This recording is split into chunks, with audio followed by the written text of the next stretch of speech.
قال الله تعالى في القرآن الكريم أعوذ بالله من الشيطان الرجيم يا أيها الذين آمنوا اتقوا الله حق تقاته ولا تموتن إلا وأنتم مسلمون. Ibu-ibu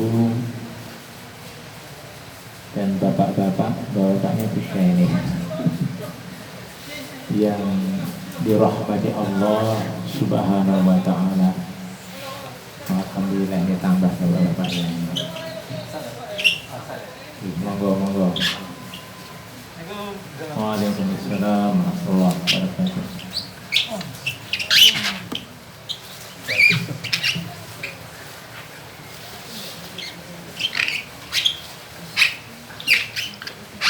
Ibu-ibu dan bapak-bapak, rahimakumullah. Pertama, mari kita panjatkan puji syukur kita kehadirat Allah Subhanahu wa Ta'ala, karena Allah selalu melimpahkan nikmat dan karunia-Nya yang tak terhingga pada kita semua. Nikmat iman, nikmat Islam, nikmat kesehatan dan kesempatan, sehingga pada sore ini kita masih bisa menghadiri undangan Ustaz Lukman untuk hadir di majelis ilmu ini. Semoga kehadiran kita di majelis ilmu ini Allah catat dan Allah terima sebagai salah satu dari amal-amal soleh kita, sehingga akan menjadi tanggungan kita di hari akhir nanti. Kaum muslimin rahmatullah, sholawat dan salam semoga tidak jemu-jemunya kita lantunkan untuk Nabiullah Muhammad sallallahu alaihi wasallam, untuk Rasulullah sallallahu alaihi wasallam, uswah hasanah kita, teladan terbaik kita dalam meniti, dalam menjalani kehidupan ini. Dan juga beliau pastilah kita harapkan syafaatnya di hari akhir nanti, karena keadaan di hari akhir nanti, khususnya keadaan di mahsyar, sangat berat bagi seluruh umat manusia, termasuk orang-orang yang beriman, merasakan beratnya keadaan di yaumul mahsyar, sehingga umat manusia karena beratnya keadaan di mahsyar itu mendatangi para nabi, mendatangi para rasul agar memohonkan kepada Allah keringanan di hari mahsyar itu. Manusia pertama kali datang kepada Nabi Adam, kepada Nabi Adam sebagai Abul Bashar, sebagai Abul Bashar, nenek moyang manusia. Tetapi Nabi Adam menjawab, nafsi, aku juga memikirkan diriku sendiri menghadapi beratnya mahsyar itu. Kemudian Nabi Adam menyarankan agar manusia yang datang kepadanya mendatangi Nuh. Kata Nabi Adam, utu Nuhan, datanglah kalian kepada Nabi Nuh, awwala rasulin ba'athahullah, sebagai rasul pertama yang diutus oleh Allah. Ketika manusia datang kepada Nabi Nuh sebagai rasul yang pertama yang diutus oleh Allah, sama jawaban Nabi Nuh, nafsi, aku memikirkan diriku juga tentang beratnya mahsyar di hari kiamat. Maka Nabi Nuh menyarankan agar datang kepada Nabi Muhammad sallallahu alaihi wasallam, dan akhirnya Nabi Muhammad lah yang diberi izin oleh Allah untuk memohonkan syafaat kepada Allah bagi umat manusia agar beratnya mahsyar itu diringankan ya, untuk manusia, terutama untuk orang-orang yang beriman. Jadi sekali lagi, Nabi Muhammad adalah Nabi yang selalu kita harapkan syafaatnya, yaitu syafaat kubro ya, di hari mahsyar nanti. Kaum muslimin rahimakumullah, selanjutnya saya akan menyampaikan sedikit materi saja tentang Ramadan ya, tentang Ramadan, dan nanti kita lanjut saja dengan tanya jawab ya. Dan insya Allah nanti akan saya jawab pertanyaan-pertanyaan yang saya bisa menjawab. Yang tidak bisa menjawab, silahkan bertanya kepada ustaz yang lain atau kiai yang lain. Karena Imam Malik ya, pernah ditanya oleh jamaahnya ya, di majelis ya, 40 pertanyaan. Imam Malik hanya menjawab 1 pertanyaan saja. Pertanyaan yang lain dijawab Imam Malik dengan kata-kata la adri. La adri, saya tidak tahu. Saya tidak tahu. Hanya 1 pertanyaan yang dijawab oleh Imam Malik yang beliau bisa.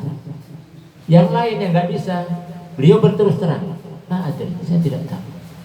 Maka demikian juga seorang ustaz atau seorang kiai ketika ditanya oleh jamaahnya, kalau nggak bisa, nggak apa-apa, terus terang saja. Ngapunten kula jare ngertos niku. Silahkan bertanya kepada ustaz yang lain atau kiai yang lain, itu nggak ngapa, berterus terang saja. Ini buatin ngeles nih. Kalau memang nggak bisa ya terus terang, itu lebih bagus ya, nggak apa-apa. Bapak-bapak, ibu-ibu, rahimakumullah wa rahimani Allah ya. Alhamdulillah kita sudah memasuki pertengahan bulan Sya'ban lewat 1 hari insyaallah. Kemarin insyaallah itu pertengahan Sya'ban, tanggal 15 Sya'ban insyaallah, hari Jumat. Jadi kita sudah pertengahan Sya'ban lewat 1 hari. Dan terkait dengan bulan Sya'ban ini ya, seperti yang diingatkan oleh Rasulullah Sallallahu Alaihi Wasallam dalam hadis beliau, bahwa bulan Sya'ban itu adalah bulan yang banyak dilalaikan oleh manusia, khususnya orang-orang yang beriman. Itu artinya juga peringatan buat kita, bukan hanya untuk para sahabat dan sahabiah di zaman Nabi, tetapi untuk umatnya zaman sekarang juga, agar kita tidak melalaikan bulan Sya'ban ini. Karena kata Rasulullah ketika ditanya oleh salah seorang sahabat, mengapa Rasulullah itu sangat memperhatikan bulan Sya'ban dengan memperbanyak puasa di bulan Sya'ban. Dalam banyak riwayat disebutkan bahwa karena Rasulullah Sallallahu Alaihi Wasallam yasumu Sya'bana illa qalilan. Adalah Rasulullah Sallallahu Alaihi Wasallam berpuasa pada bulan Sya'ban itu illa qalilan, kecuali sedikit hari yang beliau tidak puasa dalam bulan Sya'ban itu. Di hadis yang lain, karena Rasulullah Sallallahu Alaihi Wasallam yasumu Sya'bana kullah. Beliau puasa pada bulan Sya'ban seluruhnya, seluruh hari bulan Sya'ban beliau puasai menurut zahir hadis itu. Tetapi para ulama kemudian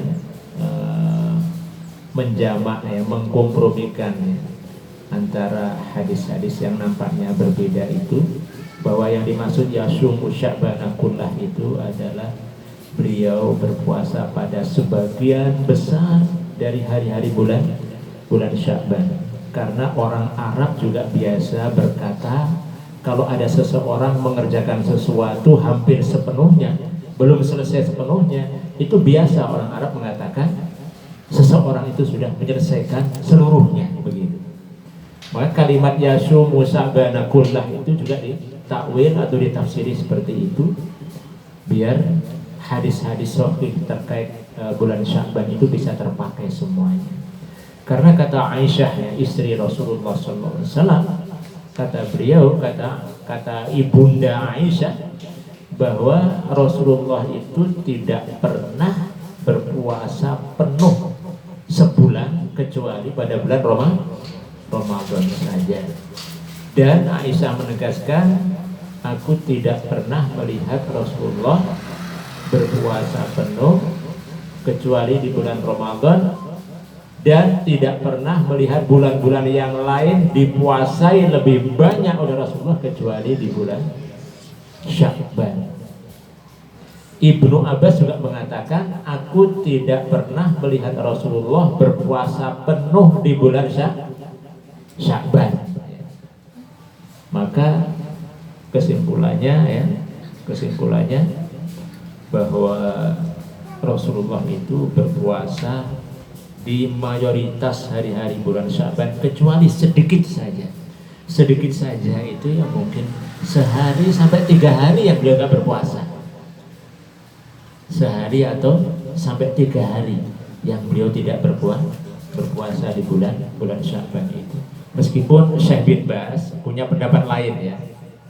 Syekh bin Baz dalam berusaha untuk menjama atau mengkompromikan hadis-hadis sahih tentang bulan Sya'ban, kata Syekh bin Baz, ya, mufti Saudi Arabia, maksudnya Rasulullah itu kadang-kadang berpuasa sebulan penuh di bulan Sya'ban, tetapi di tahun yang lain beliau hanya berpuasa mayoritas bulan Sya'ban. Itu cara bin Baz untuk mengkompromikan hadis-hadis yang tampaknya bertentangan. Tetapi kata Al-Hafidh Ibnu Hajar Al-Asqalani, pendapat yang lebih rajih itu adalah bahwa Nabi hanya berpuasa di sebagian besar hari-hari bulan Sya'ban saja. Karena itu ini masih ada sisa ya sekitar 14 hari atau 13 hari di bulan Sya'ban, bisa kita gunakan untuk puasa meskipun di akhir Sya'ban. Kalau Kanjeng Nabi itu dikatakan berpuasa pada hari-hari bulan Sya'ban kecuali sedikit, berarti beliau itu puasanya berurutan, tidak mengapa. Nggak mungkin kalau nggak berurutan bisa mencapai sebagian besar hari-hari bulan Sya'ban. Kalau misalnya hanya puasa Daud saja di bulan Sya'ban, itu hanya separuhnya. Kalau beliau puasa di sebagian besar bulan Sya'ban, berarti puasanya itu banyak yang berurutan setidaknya, atau bahkan mungkin berurutan seluruhnya, sampai mungkin 27 hari kah, atau 26 hari kah. Nah, kita ya semampu kita, monggo ya, masih ada tersisa waktu ini sekitar 14 atau 13 hari, monggo dimanfaatkan sebaik-baiknya untuk puasa Sya'ban. Sedangkan kemarin malam Jumat atau Jumatnya, malam Jumatnya itu adalah nisfu Sya'ban. Kemudian hari Jumatnya itu pas ya pertengahan Sya'ban. Lailatul nisfi Sya'ban ya, malam Jumatnya nisfu Sya'ban. Kaum muslimin rahimakumullah, terkait nisfu Sya'ban ya, menurut penelitian para ahli hadis ya, hadis-hadis yang menceritakan tentang keutamaan bulan Sya'ban dan amalan-amalan yang dianjurkan di nisfu Sya'ban atau malam nisfu Sya'ban, setelah diteliti oleh para ahli hadis, ternyata di dalam sanad hadis-hadis tentang nisfu Sya'ban itu ada seorang rawi yang suka memalsukan hadis, begitu, yang suka memalsukan hadis. Dan Ibnu Hajar Al-Asqalani, Al-Hafidh Ibnu Hajar Al-Asqalani juga menjelaskan bahwa mayoritas hadis-hadis terkait bulan Sya'ban, terutama nisfu Sya'ban, adalah hadis dhaif dan hadis maudhu', ya, hadis yang palsu. Kok bisa ya ada hadis palsu? Sakit ya. Jadi mulai di zaman para tabi'in, ya, di zaman para tabi'in itu sudah bermunculan orang-orang yang berusaha untuk memalsukan hadis-hadis Nabi, ya, membuat kalimat sendiri sebagai hadis, kemudian membuat urutan sanad. Sanad itu adalah rangkaian periwayat hadis, ya, sanad itu. Jadi dibikin sendiri sanadnya, mulai dari sahabat Nabi siapa yang dipakai, tabi'inya siapa yang dipakai, tabi'inya siapa yang dipakai, kemudian nanti sampai pencatat dan berat hadis nanti akan disandarkan kepada siapa, Imam Bukhari kah, Imam Muslim kah, atau imam-imam ahli hadis yang lain. Dibuat-buat matan hadisnya atau isi hadisnya, perkataan sebagai isi hadisnya dibuat-buat. Kemudian rangkaian sanad, rangkaian periwayat hadisnya juga dibuat-buat. Itu sudah terjadi sejak zaman dahulu.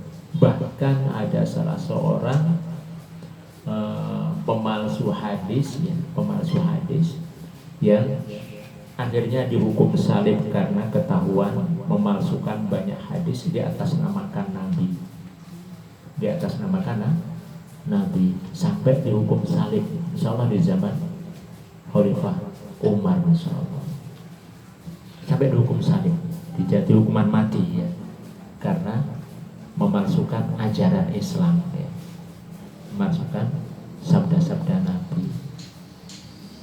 Padahal orang yang memalsukan ajaran Nabi itu ancamannya berat sekali, seperti yang disabdakan oleh Rasulullah, ya, man kadzaba alayya muta'ammidan falyatabawwa maq'adahu minan nar. Man kadzaba alayya muta'ammidan, barang siapa yang berdusta atas namaku, atas nama Rasulullah, muta'ammidan, dengan sengaja, falyatabawwa, maka hendaklah dia menempati maq'adahu, tempat duduknya atau tempat tinggalnya, minan nar, di neraka. Ancamannya neraka. Orang yang membuat hadis palsu.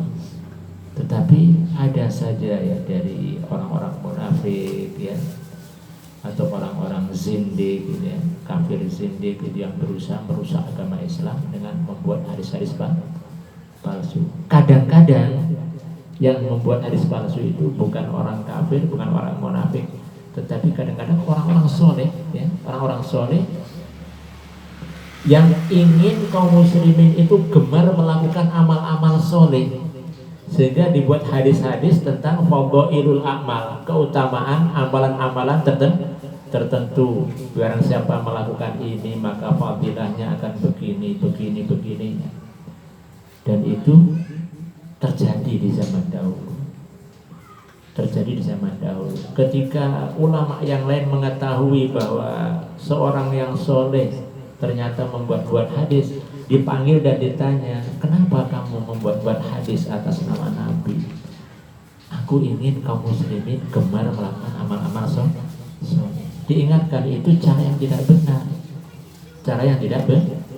tidak benar, karena kamu dengan begitu melakukan dosa besar, telah berdusta atas nama Nabi. Nabi tidak membuat hadis tidak bersabda seperti itu, tapi kamu membuat hadisnya, itu adalah dosa besar. Kaum muslimin rahmatullah, alhamdulillah kita semakin mendekati bulan Ramadan, ya, mudah-mudahan Allah Subhanahu wa taala memperkenankan kita untuk bisa bertemu dengan Ramadan yang sudah semakin dekat ini, sehingga kita bisa memanfaatkan keberkahan yang Allah letakkan dalam bulan Ramadan itu dengan sebaik-baiknya. Juga semoga kita dapat bertemu Ramadan itu sampai selesai, sampai akhir Ramadan. Bahkan harapan kita juga bertemu dengan Ramadan tahun berikutnya lagi.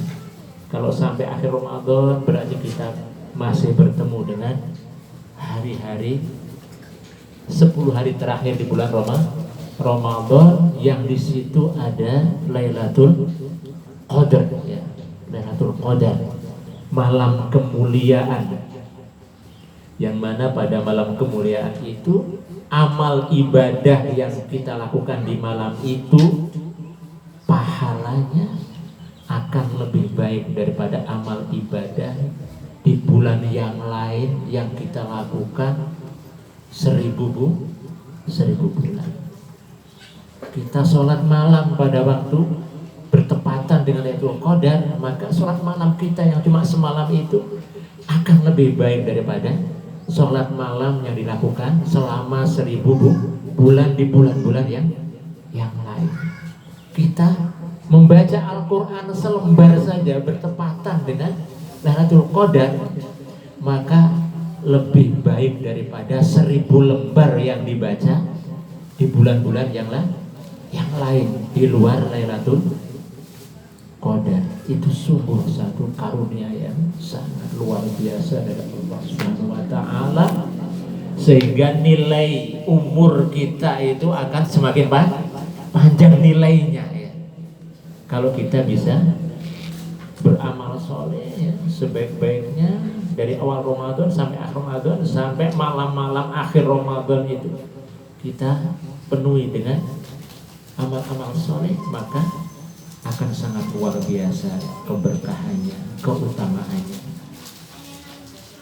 Belum lagi kata Rasulullah Sallallahu Alaihi Wasallam bahwa Allah Subhanahu Wa Taala akan membalas ya puasa Ramadan kita itu secara langsung oleh Allah sendiri.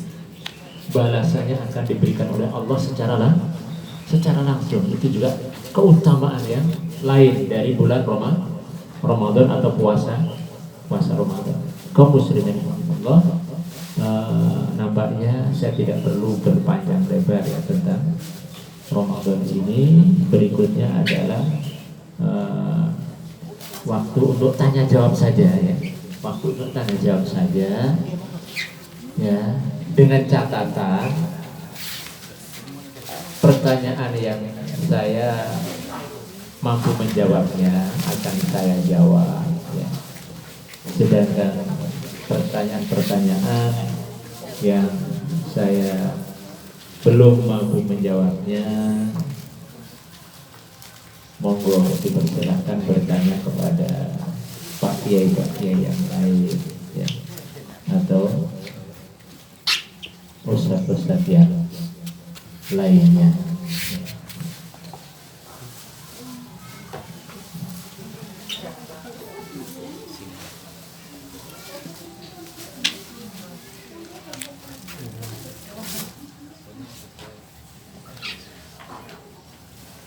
Karena kata para ulama yang terdahulu, sepeninggal Rasulullah Sallallahu Alaihi Wasallam tidak ada manusia, tidak ada ulama-ulama yang ilmunya sempurna. Jadi sepeninggal Rasulullah, selain Rasulullah Sallallahu Alaihi Wasallam, tidak ada seorang manusia pun, seorang ulama pun yang ilmunya sempurna. Maka sekali lagi, berikut ini adalah waktu untuk bertanya jawab ya. Sekali lagi, yang saya bisa akan saya jawab, yang tidak bisa silakan bertanya kepada Pak Kiai yang lain, Ustadz yang lain, nggih, monggo. Ngeten biasanya. Ya. Alhamdulillah, dasar-dasar tentang ilmunya sudah disampaikan kepada panjenengan. Monggo ada yang mau bertanya, ibu-ibu, tentang sekitar Ramadan.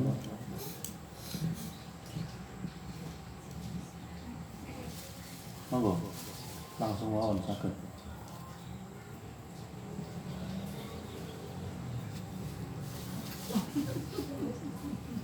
Biasanya kalau ibu-ibu itu banyak pertanyaan tentang Ramadan ya. Biasanya. Menurut saya tidak usah takut. Nggih, monggo. Masalah sholat gitu. Nggih. Dan juga sholat tarawih itu kan witir nih. Nggih. Kalau kita misalkan saya pernah dengar itu Rasulullah tidak pernah lebih salat malamnya lebih dari bilangan yang saya sebutkan tadi. Nggih. Kalau kita salat taraweh terus kita mau salat malam lagi setelah itu, kita itu berapa rakaat gitu yang pernah dicontohkan oleh Rasulullah waktu Ramadan itu? Langsung. Rasulullah Shallallahu Alaihi Wasallam menurut riwayat dari Aisyah Ummul Mukminin radhiyallahu anha memang seperti itu. Kata Aisyah, mazada Rasulullah Shallallahu Alaihi Wasallam fi Ramadana wala fi ghairi Ramadan ala ihda asyrota rakaatan. Rasulullah tidak pernah menambah atau melebihkan dalam bulan Ramadan maupun selain Ramadan dari 11 rakaat. Kaum muslimin rahimakumullah, hadis dari Aisyah ini memberikan penjelasan bahwa Nabi tidak pernah sholat malam ya di bulan Ramadan maupun di luar Ramadan lebih dari 11 rakaat. Bahkan yang banyak dalam riwayat-riwayat yang menerangkan tentang sholat malam Nabi itu, kadang Nabi itu sholat 7 rakaat, kadang Nabi itu sholat 9 rakaat, seperti itu. Kenapa seperti itu? Karena sholat malamnya Nabi itu, bapak-bapak, ibu-ibu, 1 rakaat itu bacaannya sangat panjang. Pernah salah seorang sahabat menginap di rumah Nabi karena ingin tahu kebiasaan sholat malam Nabi itu seperti apa. Ketika Nabi bangun malam, ambil wudhu, maka sahabat yang ingin tahu ini juga segera ambil wudhu. Ketika Nabi sudah berdiri untuk takbiratul ihram, maka dia berdiri di samping Nabi, karena hanya berdua dengan Nabi, di samping kanan Nabi, berjamaah sholat malam. Nabi pertama setelah membaca Al-Fatihah, kemudian membaca surat Al-Baqarah. Ketika surat Al-Baqarah hampir habis, pikiran sahabat ini mungkin Nabi akan rukuk setelah ini. Sahabat ini menduga Nabi mungkin akan rukuk setelah selesai Al-Baqarah. Tapi ternyata setelah selesai surat Al-Baqarah, Nabi melanjutkan ke surat An-Nisa, bukan Ali Imran. Dalam riwayat disebutkan Nabi melanjutkan membaca surat An-Nisa. Jadi bismillah lagi, kemudian An-Nisa. Kemudian sahabat yang jadi makmum ini mungkin Nabi akan rukuk sesudah selesai surat An-Nisa. Ternyata tidak, Nabi masih berdiri membaca Bismillahirrahmanirrahim, dilanjutkan surat Ali Imran. Ali Imran selesai, barulah beliau rukuk. Berarti 1 rakaat itu 3 surat panjang. 3 surat panjang. Nah, kalau bacaan Nabi dalam 1 rakaat itu berjus-jus seperti itu, maka wajar kalau dalam banyak riwayat Nabi itu disebutkan kadang sholat malam beliau 7 rakaat, kadang 9 rakaat. Maksimal itu 11 rakaat. 11 rakaat itu mungkin Nabi itu sholatnya dari awal malam sesudah sholat Isya, sehingga sampai 11 rakaat. Kalau beliau memulainya di tengah malam, mungkin ya hanya 7 rakaat seperti dalam banyak riwayat. Riwayatnya sahih ya. Nabi sholat 7 rakaat sholat malam, kadang 9 rakaat. Wajar kalau Nabi cuma 7 rakaat. 7 rakaat itu sudah hampir subuh sudah hampir subuh. Kemudian sebagian ulama ya menjadikan riwayat Aisyah ini bahwa Nabi tidak pernah melebihkan dari 11 rakaat dalam bulan Ramadan maupun di luar Ramadan. Nah, sebagian ulama menjadikan ini sebagai batasan begitu loh, batasan. Tetapi ulama yang lain berpendapat maksud Aisyah bukan membatasi, hanya menerangkan kebiasaan Nabi, biasanya sampai 11. Itu karena panjangnya bacaan-bacaan beliau, sehingga sebagian ulama membolehkan lebih dari 11 rakaat ya, sampai 23, yaitu ikhtilaf dalam fikih atau pemahaman dalil. Itu wajar terjadi perbedaan pemahaman. Ya, kalau mau yang jelas dalilnya seperti itu, mengikuti yang 11 rakaat ya, sangat jelas dalilnya, sangat kuat, ya, monggo. Insyaallah itu yang rojih ya, yang rojih. Itu yang rojih. Ya. Di Saudi sendiri terbagi dua di Masjidil Haram itu. Bagi yang 11 rakaat selesai, ya sudah dilanjutkan ya 23 rakaat. Karena menghargai perbedaan pendapat di antara para ulama.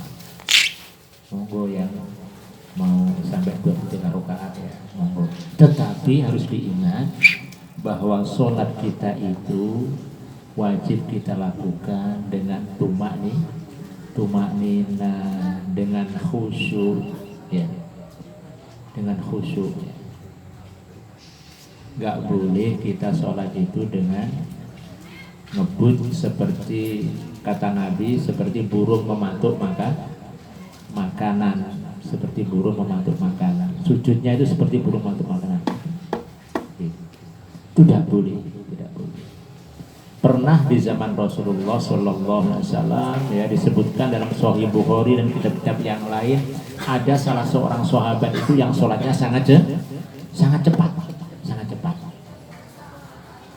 Ketika selesai sholat dipanggil oleh Nabi,